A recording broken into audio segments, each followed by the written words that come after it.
Back in 2021, 2000s fashion came back on trend. Needless to say, this trend brought out the charm of early 2000s.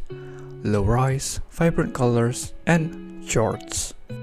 This trend, at its peak, birthed a lot of unique fits and interesting looks that we no longer see in the modern world of minimalism. And yes, I use present tense because the trend still persists until today. Although not as prominent, the influence of Y2K fashion can be seen throughout so many trends that followed. Welcome back to Little Trends, and today let's learn from Y2K. So, prior to the rise of Y2K, in 2020, there was a certain event that prevented people from going out and meet families and friends. People got bored, obviously, so they started dressing up as if they're going out and meet people, even though they were doing it all at home, through video calls. And these are shared on social media. It's colorful, unique, and eye-catching. All of the things that people watch and the algorithm likes.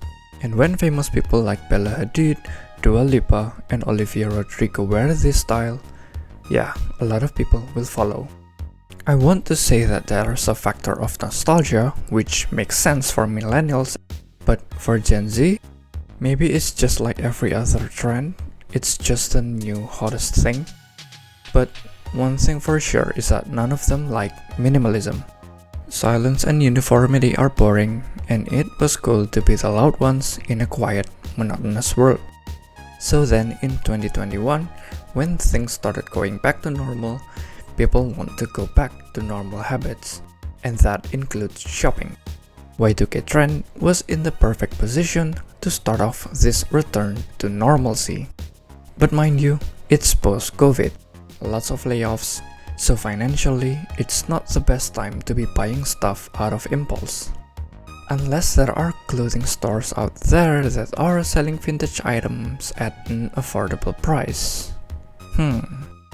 Coincidentally, Shein hauls were massive during the COVID era, and it led to a big Shein expose with all of their unethical business practices, toxic materials, low quality items, and billion-dollar profit. So after that whole controversy, people became more cautious with their spending, specifically on fast fashion items. And thrift shops gain more attention because they are not involved in production, and vintage items are famous for their amazing qualities. 2021 to 2022 was the peak of Y2K. Thrifted items everywhere, everyone was wearing shorts, low-rise graphic tees, and all the vintage accessories. But all that self-expression talks, being unique, hating on minimalism, and sustainability stuff are all not really sustainable. Imagine a loud kid in a classroom full of quiet kids. You'll notice the kid immediately, they stand out. But imagine a loud kid in a classroom full of other loud kids. Maybe there are even louder kids. The kid is just another noise. They don't stand out anymore. And that's what happened to Y2K. In the sea of minimalism, Y2K stands out. It's loud in the sea of quiet, boring, monochromatic fits. But as everyone adopted Y2K fits that are even louder, more interesting, and with the fierce attention competition on social media, less interesting Y2K fits are just cringe. Now, since there are a lot of other micro trends like old money, quiet luxury, and coquette that are more fresh, not like it's new, they've existed for a while, just not as blown up like Y2K, people started to pivot into these aesthetics that are less worn, much fresher, and more practical and versatile. And yeah, Y2K isn't really the most practical style, especially with the low-rise and accessories which aren't really comfortable and practical, and the poppy colors and rebellious image aren't really helping. If someone asks you what aesthetics can be dressed up and dressed down, you wouldn't answer with Y2K, at least not me. Committing to Y2K will lock you in the more casual side, while the other aesthetics like old money, you can imagine dressing it up with suits and tie, and even the accessories like glasses and watches, and it can also be dressed down with shorts and sandals. And it's also possible to be somewhere in the middle with polo shirts and trousers. The color choice might be more limited, less poppy and more grounded, but they are a lot easier to wear and it fits a lot more occasions. Old money and quiet luxury give off the narrative of true luxury and class. Coquette is selling the more mature and demure lady vibe. Y2K felt immature and edgy in comparison, so it became even more cringe. So because of the impracticality of the outfits, oversaturation on social media, the more interesting new aesthetics, and as a cherry on top, thrift shops raising their prices, Y2K ended up back in the archive of irrelevance. Not forgotten, just no longer fun. And before I talk about what we can learn from Y2K, I should start off with this. Y2K isn't dead. No trend is technically dead. Trends either shrink, sleep, or evolve. Sleep is what happened to Y2K back in the 2000s. It died, quote-unquote, as nobody wore the Y2K aesthetics anymore. It got replaced with different trends and nobody cared about it until 2020. We've talked about it, it returned, blah blah blah. And it was as if Y2K woke up from a 2 decades long slumber. And after Y2K inevitably died again, it went into a different phase, shrink. What's happened isn't the same thing that happened back in the early 2000s, as it doesn't lose relevance entirely. It still is, but in a smaller and more niche audience. It transitioned into what we know today as a micro-trend. Evolve is kind of a maybe in Y2K's case, but I do think that Y2K evolved into maximalism. Or at least Y2K had some influence to the rise of maximalism. And yes, as the name suggests, evolve is a phase which the trend takes a different form while keeping the same ideology.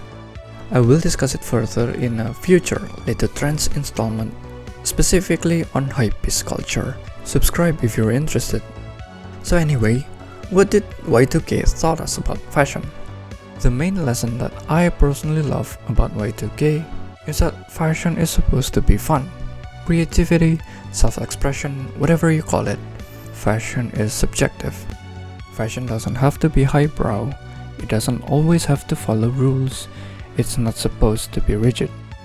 It's subjective, it's creative, and it's supposed to be fun. It's fine if you find the fun in the rules and structure, but as Y2K has showed, the edgy and cringe can have their place and coexist with structure and rules. The colors you like doesn't fit your skin tone, wear it anyway. The pants doesn't fit you, let it rest lower on your hips or use shoelace as a belt. You like sneakers more than loafers, on the right occasions, wear them. If you like multiple different aesthetics, try to mix those aesthetics and learn to pair items more creatively, experiment, and use a less rigid approach to fashion. There's a video by Drew Joyner that dives deep into this, and I highly recommend you watch it. It's about how great outfits have tension, like a classy element in a sporty or edgy fit, seemingly unrelated or even conflicting, but when done right, it makes the outfit stand out. Being authentic and having fun are very important aspects of fashion. And maximizing what you already have is also another lesson we can learn from Y2K. What Y2K promoted was sustainability, buying second-hand over buying new crap, and saving money is another pros. I think it might be a late lesson or maybe an ironic one because of the fashion haul trend, because the hoarding habits kinda seeped into Y2K community. So while the goal is to be sustainable, buying high quality, long lasting items by thrifting and shopping for vintage items, in practice, people bought the fast fashion version of vintage items to achieve the aesthetic. But at least as the trend shrunk, people realized that this isn't really sustainable, and now we kinda return to minimalism. At least it's more normalized to not be impulsive and to be strategic with our purchases. And if there's nothing that interests us, wearing older and used items is also acceptable. If it still fits you, if it fits the occasion, and perhaps there's some memories associated to it, it's completely fine and acceptable because apparently nostalgia can be a product. But the age group Y2K appealed to was mostly Gen Zs. How could Y2K make them feel nostalgic? It's not necessarily about nostalgia, but it's about the feels. Good fits evoke emotions, not just forgettable eye candies. Good Y2K fits are fun. It evokes joy, at least for the wearers. It makes us think about the good old days, to be hopeful. So it is a positive emotion in a time when desperation and loneliness are rampant. Being visually interesting isn't the point of Y2K, and most trends to be honest, and that's why so many fits are too... well, I wouldn't say boring because most fits are visually appealing, but there isn't any emotional impact. Either because they all look the same or because it's just inauthentic and unconfident. There's nothing worth remembering.